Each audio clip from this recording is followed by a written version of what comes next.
Oh man, super fun to be here. It's hot out, eh? Who? I only had 1,000 people tell me that today. Hey, oh my god, ridiculous. I'm sweating like a Republican applying for food stamps. Hey. And or a liberal reapplying for food stamps. Didn't want to divide the room right away. Sounds like you might have some hard stances on food stamps. Hey. Oh man, a friend of mine, she just got married. Now the only thing that goes down on her is the internet.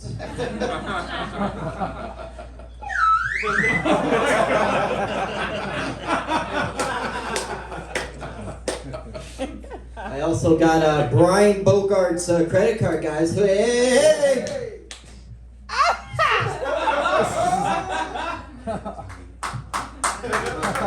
Oh, fantastic.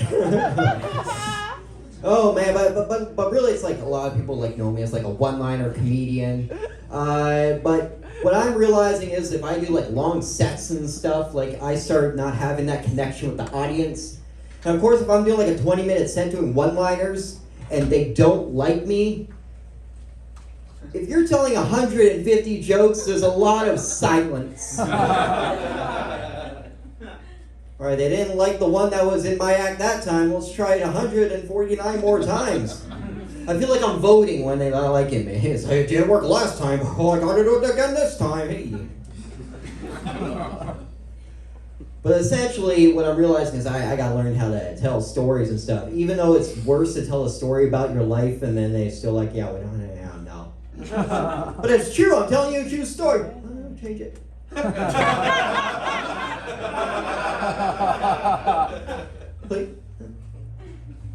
So essentially, a couple days ago, I had the worst bombing of my life, where I've come to this realization I need to tell stories about my life. But in order to know about this bombing, I need to tell you about the actual worst one. So a few years ago, I did a set in an ice cream shop. And if you think about ice cream shops, you think about happy kids and happy adults, having sugar. But when someone doesn't like your jokes and your bombing, and a joke doesn't work, and you go, hey, I got 2 parents. One of them knows who I am, the other one's proud of me. Hey, hey.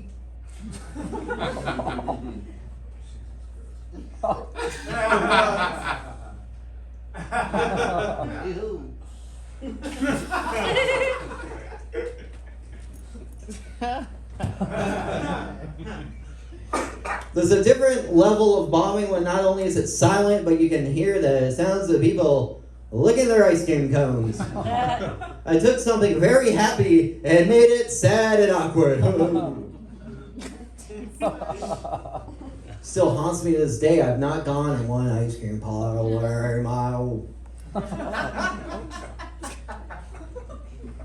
When I see the people licking the ice cream, I'm going to go in this store and I'm going to lick this pint. I'm like, good. Get him. Is that dated? I don't know. So before this set, I was up in Santa Barbara and I was dog sitting in a mansion, which is the only way when you don't have any money you can vacation is dog sitting. And these dogs, live in this big house, they got a pool, and then every morning I give them Prozac. I'm like, oh, these dogs are living better than me. Can I have some of this Prozac? Okay. You like my dog impression?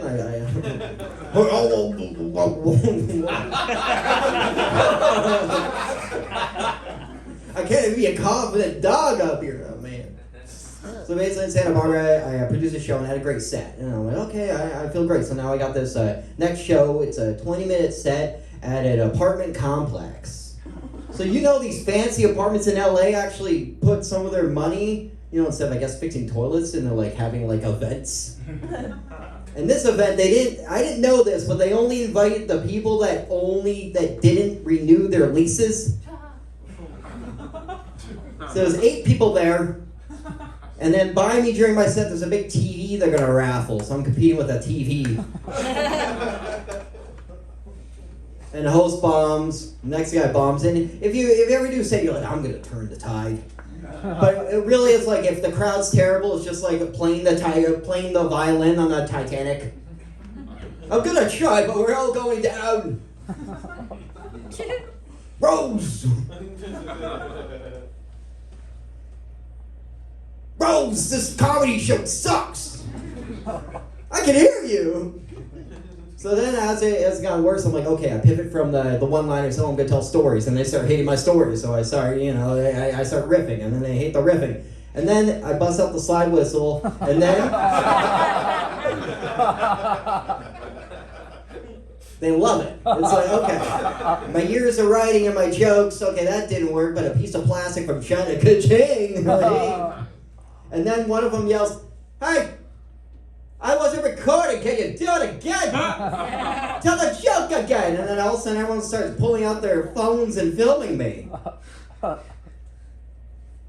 don't know what to do in these type of situations, but what really is I start to feel is like when someone pulls out a phone and recording like an awkward situation is they're putting a barrier between the situation and themselves. And I did the joke again because I'm a people pleaser. But then I did the joke again for the next 7 minutes, I think. And they record the whole thing, so, But really what I'm seeing, I'm trying to like have like a view on the world that's not like, ho, I'm no good at dating. That guy goes, we don't. Hey, I got catfish, fly fishing. So what I see is like someone putting like, filming a thing is like they want to like, I want to put this awkward thing and the whole world needs to know about it. Everyone look at me. It was about me. You should have been looking at me. Then they're putting on a phone. Everyone's trying to get followers and likes and the algorithm that's deciding stuff. So really, and then they, AI, they want to scan a background worker, man, and pay him $200 and use their image forever. So people get worried, about the original cancel culture, right? Religion.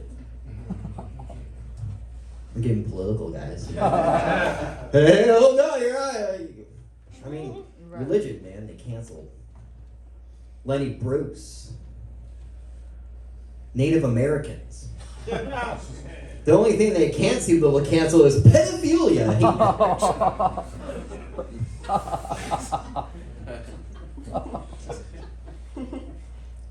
But as like AI grows and all this stuff grows, there's like a war on like art right now. And as any artist should be worried because if you're allowing the algorithm and AI to dictate art and dictate culture, the main things that make us human, they already took over. I gotta figure out how to make it funny at the end. But I'm saying I think it's valid and nice and maybe upset a couple people, but that's comedy. It's being uncomfortable and sweating in a room. And with all that being said, please follow me on everything. I'm Uriah Wesman. Thank you.